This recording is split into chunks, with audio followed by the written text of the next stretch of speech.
right, so the other one that I noticed today in class that some people maybe had a little bit of a harder time with, I think it's mostly the wording and how to get started in this problem, was number 6. So I'm going to go over number 6. This is on page 75. It's the last problem on page 75 for tonight's homework. So it says the table shows the number of canned goods collected by 3 different homerooms during a food drive. Are the ratios of canned goods per student, so per means 1, so for each student, equivalent between any or all? This is an interesting question.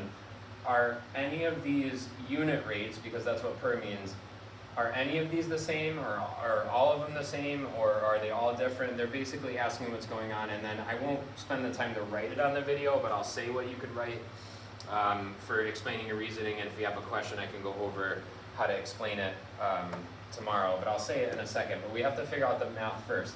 Basically what they're saying is it's not really fair. Yes, Mrs. Saunders' class collected the most, but they had 27 kids, so that's not fair to Mr. Alvarez's class because there's only 25 kids. So it's not really fair during a food drive if you're going to see who quote-unquote won unless you figure out how many cans per student they brought in as a unit rate. So the way I would set this up is I would have A for Alvarez, and it would be canned goods for students, and I'm going to fill in my table. 150 canned goods, 25 students.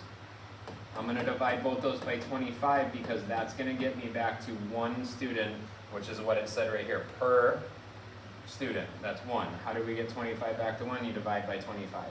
150 divided by 25 is 6. I can count by 25. It's 25, 50, 75, 100, 125, 150.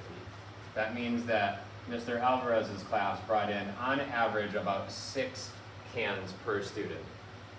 All set with Alvarez. We're going to move on to Miss Jensen. So I'm going to put a J for Jensen, canned goods and students. 154 canned goods they brought in, which is a little bit more, but they had 3 more students. If I was trying to get this back to per student, in this example, I would have to divide by 28 because there's 28 students. 154 divided by 28. I'm not really sure what that is, so that's where I would use probably the bottom of my paper, but since I'm on the smart board, I will go over here to 154 divided by 28. Now 28 doesn't go into 1 or 15. 154, I know the last one was 6. 25 into 150 was 6, so 28 won't quite go into 154 6 times, I don't believe. So that's me just kind of estimating. So I'm going to go up here and do 28 times 5 and see what that is. 8 times 5 is 40. Carry the 4. 5 times 2 is 10, plus the 4 we carried is 140. That's as close as I'm going to get to 154. I can't fit another 28 in, so 5 is going to be my first number. That's 140. I'm going to subtract and get 14. Since I ran out of numbers, there's 2 ways to look at this. 14 is half of 28, so as a decimal, this is going to be 0.5, because that's 0.5 as a decimal.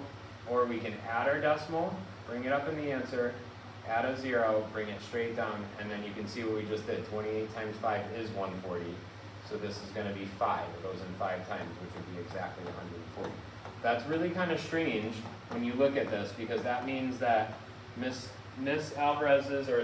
Jensen's class brought in on average 5.5 cans per student. That doesn't mean one of the students brought in half a can and they cut it in half and brought it in for the food drive. That means on average they brought in 5.5 cans. For example, one kid brought in 6, the next student brought in 5. Between the 2 of them, they brought in 11. If you were to average that, 11 divided by the 2 is 5.5 per. So I can already tell you the answer, part of this answer is these 2 are not the same. They're not all going to be equivalent. Mr. Alvarez's class brought in a half a can more per student on average, but we still have to do Mrs. Saunders. So I know I don't really have a lot of room here. I'm going to do Saunders over here. Canned goods for students. We're going to do 162 divided by 27, because there were 27. So if I divide both these by 27, that will get me back to 1 student. I didn't know this. I've done this problem a couple times, but I'm thinking maybe since one of them was already 6, I could try 27 times 6 and see what that is. And if that's too much, I'll go down to 5 and see if there's a remainder. Well, let's see what 27 times 6 is. 7 times 6 is 42. 6 times 2 is 12, plus that 4 is 16. It's exactly 162, so it looks like they brought in the same amount of cans per student as Mr. Alvarez because we got 6 over 1. So now if I was to explain this, explain your reasoning, I'll just say it out loud. It would be really helpful if you wrote, after you did your work in your notebook, you can write a sentence either underneath the problem or still in your notebook.